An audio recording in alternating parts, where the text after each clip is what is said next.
Okay, hi everybody. I'm sitting across from Tyler Turner from Jupiter. And Tyler and I have been talking a little bit about the efforts he's been making in raising awareness, helping support with information for stylists who are unemployed right now. And he went ahead and created a Facebook page. It's called How to Get Pandemic Unemployment for Self-Employed Hairstylists. And there's a lot of members, there's a lot of talk. And I wanted Tyler just to give us a little background on that page, but first background on himself. So Tyler, tell us about yourself first. Thanks, Sam. So my journey in beauty started about 10 years ago, and I worked in distribution in Los Angeles, and then eventually joined Ergo Styling Tools. From Ergo Styling Tools, I started a company with David and Alexis called Pulp Riot, and then after that, I founded Jupiter, which focuses on reducing stress and anxiety. Great. And are you a hairdresser? I'm not. No, I was this close, but I learned that I couldn't stand still for very long, and my hands shake. So I decided it was probably not a good path. Interesting. But Yeah. Don't give that boy a pair of shears. Yeah. Yeah. And that was originally how I got started. Was actually scissor sharpening and shear sales. So. Oh, interesting. It goes way back. Yeah. Well, so you've had some real success with very high profile beauty brands. But right now you are sort of parlaying that, or you know the industry, you know the players, and so by creating this Facebook page, you have a lot of integrity and a lot of people believe you're coming from a good place, which is half the battle. But can you tell us a little bit about what you're hearing when you are listening, social listening on the page? Yeah, I think it's worth saying even why I started the page too was that, after 10 years, all my friends are basically hairdressers, and seeing how they were some successfully and some unsuccessfully navigating the bureaucracy of the individual states, and then myself realizing that there wasn't clean communication from the states, I felt like, I think it's fair to say that one of the things I learned from Pulp is that the community will help the community, but you almost need to create a space for them to do it. And so I created the space, which is that Facebook page for the stylists to share information. But I'm finding that it's the initial push of creating the actual information so that it can be reshared. So I'm spending an enormous amount of time on the individual state websites, and I've found some interesting ways to do research as it relates to figuring out what the updates are from the states. But I'll talk about what I'm hearing, I guess. Since every single state's different, the context of each conversation becomes really important. So on the far side of the spectrum, you have states like New Hampshire, who somehow have their stuff so together that it was in late March that they actually started accepting and then distributing unemployment to self-employed. But then you have the other end of the spectrum, and this is, by saying the names of these states, I'm not calling them out in any way other than saying that either they were prepared or unprepared. And that has a lot to do with the systems that they are dealing with, and probably the population sizes they're dealing with, and probably even the funding that they're dealing with. But then on the far end of the spectrum, I think it's probably Nevada's having the most difficult time. And they're looking at maybe not being able to accept the self-employed applications until mid-May. The other thing that I'm seeing is Nevada. Is that what Nevada you said? Yeah. And the challenge that creates is then, some stylists, some states may be going back to work mid-May or early May in that case. So then the question is, we've been unemployed this whole time. Are they going to retroactively pay you for the time that you were out of work? And then when you go back to work, you're now earning an income again, but are you going to get that back pay? That's like the biggest question that I'm researching currently to figure out and update the page to make sure that people understand that, yes, they will be getting that pay, or no, they won't be getting that pay. And again, it's going to change state to state. I'm leaning towards yes, from what I've seen at most states. Most states you're leaning towards, yes, will get paid. Retroactive, even if you're back at work earning an income.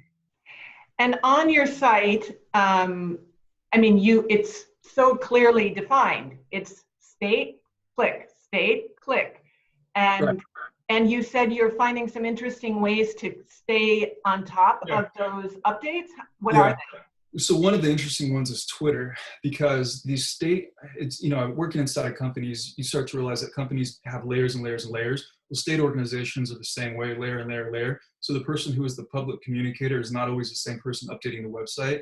Public communicator probably has information before the person updating the website. So their Twitter sometimes actually has the information before anything else. And you can do advanced searches on Twitter. So if you go into advanced search, put in the names of the people who are in the organizations, like the unemployment, like EDD in California, there's individual human beings who work there and recognize that they have a voice on Twitter. So they'll post updates. You can do an advanced search where you put each one of their Twitter tags in, or handles in, and then you search for a specific word, which is usually PUA or self-employed or pandemic unemployment, and then it'll pop up all of their tweets. So I have a massive list of browsers open right now, and I just go beep, beep, beep, beep, beep, look for updates. So yeah, so this has become very time consuming for you. massively. At one point I had some people helping, but the problem is it's so important to be correct that unfortunately they were freelancers and they were too inaccurate with the information. So I decided just to do it myself. That's probably one of my weaknesses. Well, but people are coming to you. I mean, they're coming to you for advice on how to support themselves. That's a very important thing to get correct. It's critical too, because again, one of the biggest challenges is each state's different. Some states are saying apply for regular unemployment because the first step in getting PUA or pandemic unemployment is to be denied. And until you get denied, you can't be accepted. Okay, that's one category of states. Another category of states is saying, please don't apply yet. You're going to jam the systems if you apply for unemployment and then apply for PUA. So those are two very different approaches. So if your friend in New Mexico says, hey, you should do this, and she's speaking to someone in Iowa, he or she may be giving really bad advice inadvertently based on what they think is accurate for their state. It's just different each time.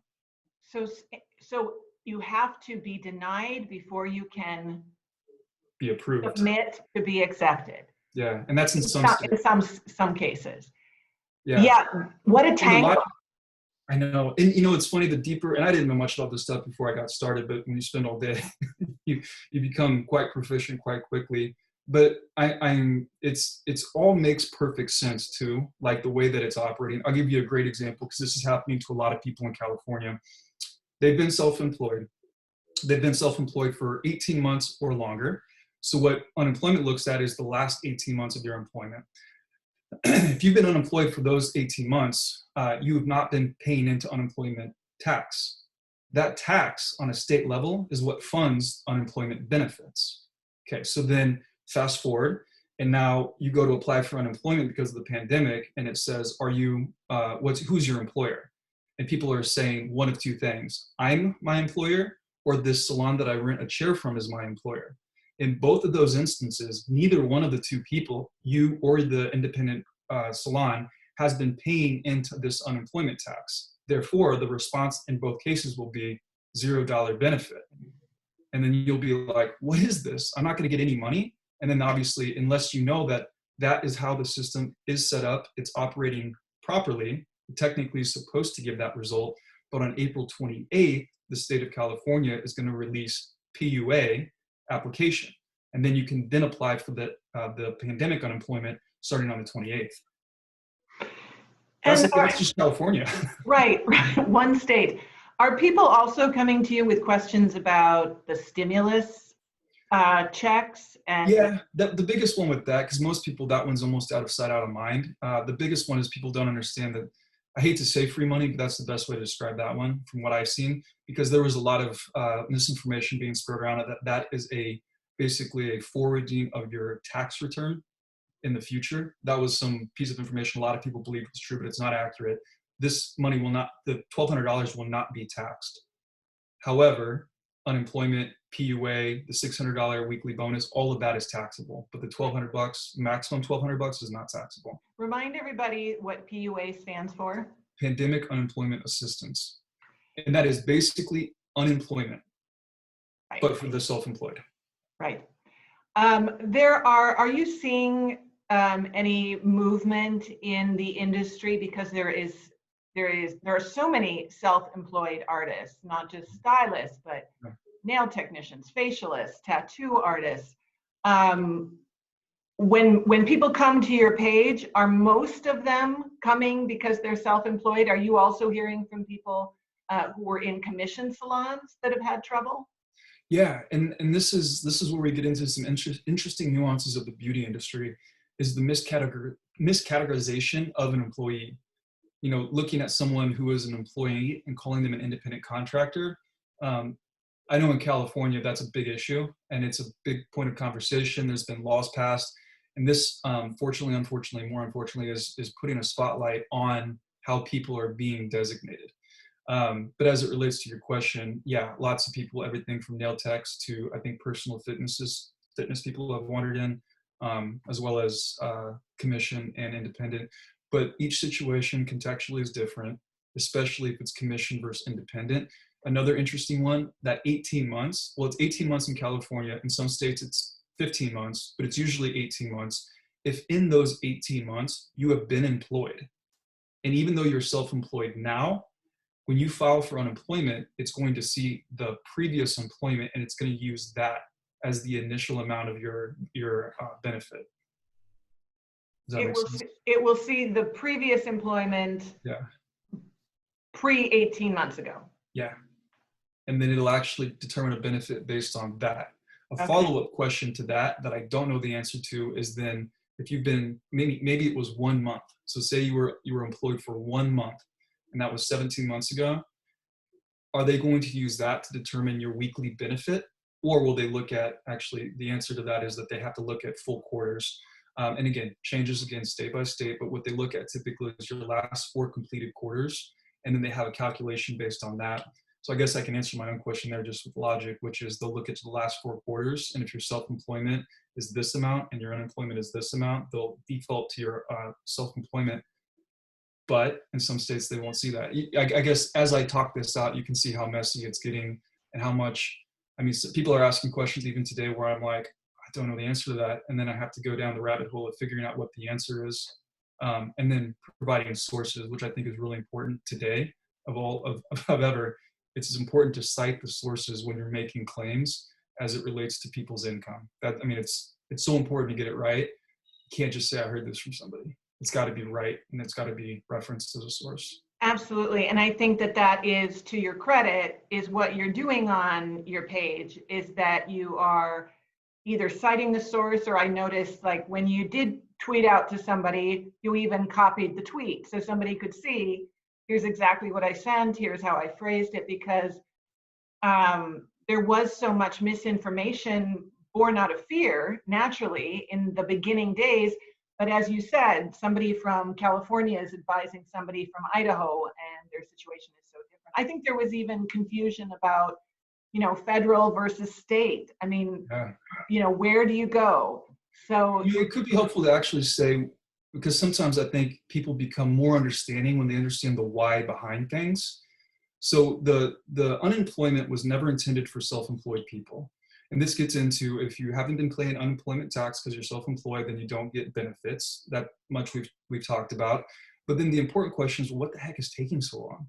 And that comes down to state and state's ability to implement technology and their ability to implement technology to cover all contextual instances. So you talk about someone who is, every situation is so different, even when you get into the state, right? So the state also has to be very careful about people defrauding the system. And that's a shared interest of all of ours, is to not have people defrauding the system, because in the end, that costs all of us. Right. So there's that element of the state's trying to navigate. But the big picture is that they're trying to rebuild a system to now accept a new situation, self-employed, that it's never accepted before. And then funding has to come from the federal government for the PUA. And it's not like you or me just handing each other some cash. They have a more specific way of doing that. And then they have a way of distributing that. And then you talk about the cards, the bank deposits, or if they're going to send checks. Just today, I'm finding some states may not do the cards, and they may not do direct deposits. They may only send checks. And so I have to verify that information, but I'm hearing it now from several people that some states are not doing anything but checks. And that's going to create more delays. Absolutely.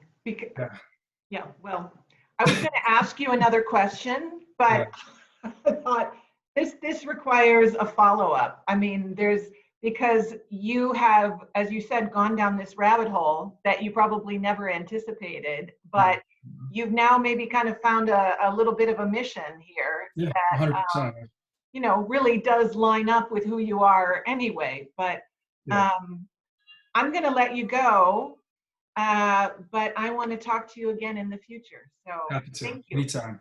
Thank you so much. You're welcome.